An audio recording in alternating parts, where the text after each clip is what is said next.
नमस्कार. शारदीय नवरात्र उत्सवाचा आजचा दुसरा दिवस आणि याच निमित्तानं आपण आपला शारदीय आरोग्य मंथन या हेल्थ सिरीजचा दुसरा व्हिडिओ घेऊन आलेलो आहोत. पण त्याआधी सर्वांना राष्ट्रीय आयुर्वेद दिनाच्या खूप खूप शुभेच्छा. निरंतर निरोगी राहण्याचा मंत्र देणारं शास्त्र म्हणजे आयुर्वेद शास्त्र आणि याच आयुर्वेद शास्त्राचा वारसा घेऊन चाललेला आपला चॅनल जो आपल्याला सर्वांना निरोगी राहण्याचा मंत्र देण्याचा प्रयत्न करत आहे. तर त्याचा आजचा व्हिडिओ आपण सुरू करूया.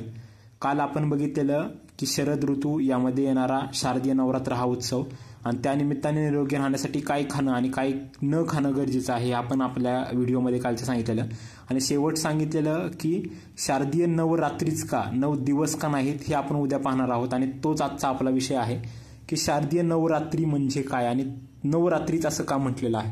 आपण काल बघितलेलं की शरद ऋतूमध्ये उन्हाची तीक्ष्णता वाढते, सूर्याची किरणं थेट आपल्यापर्यंत दुपारच्या वेळी पोहोचत असतात, त्यामुळे दुपारच्या वेळी कडाक्याचं ऊन असतं आणि आपल्याला गरम होत असतं. पण रात्रीच्या वेळी वाहणारं वारं हे दिवस छोटा आणि रात्र मोठी असल्यामुळे रात्री थंडी वाजू लागते आणि ह्याच ऊन सावलीच्या खेळामुळे आपल्याला आजारी पडण्याचं प्रमाण जास्त असतं. मग यामध्ये आत्ताच्या दिवसांमध्ये कसं राहणं अपेक्षित आहे ते आयुर्वेद शास्त्रामध्ये सांगितलेलं आहे.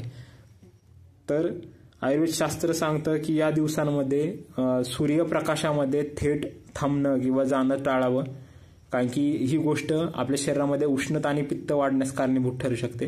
त्याऐवजी तुम्ही सकाळच्या कोवळ्या उन्हामध्ये नक्कीच जाऊ शकता.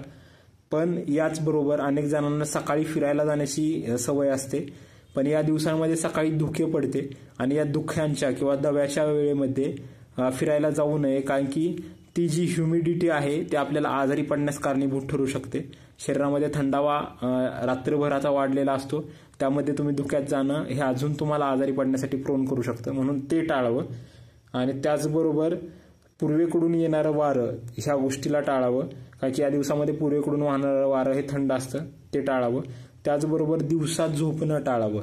आणि कदाचित याच गोष्टीला रिलेट करून एक आख्यायिका सगळीकडे सांगितली जाते की नवरात्रीमध्ये गादींवरती बसू नये, कारण की देवी आलेल्या असतात. पण कदाचित यामागचा विचार हाच असावा की जेवण केल्यानंतर जेव्हा आपण गादीवर बसतो तेव्हा जास्त प्रमाणात झोप लागते आणि ती झोप लागू नये आणि आपण झोपी जाऊ नये, म्हणून गादीवरती न बसता इतर ठिकाणी बसावं, जेणेकरून झोप लागण्याचं प्रमाण कमी राहील आणि आपण दिवसा कमी झोपू, हा त्यामागचा विचार असेल. त्याचबरोबर आजचा प्रश्न ह्याच्याकडे नक्की येऊयात की नवरात्रीच का. आपल्या शरीरातलं पित्त वाढलेलं हे असतं, आपण मागच्या 2 व्हिडिओपासून बघत आहे.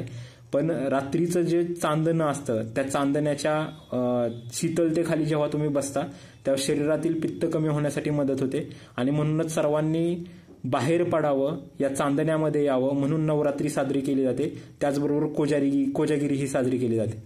तर ही व्हिडिओ तुम्हाला कशी वाटली ही कमेंटमध्ये सांगा आणि नवीन व्हिडिओसह उद्या भेटू. धन्यवाद.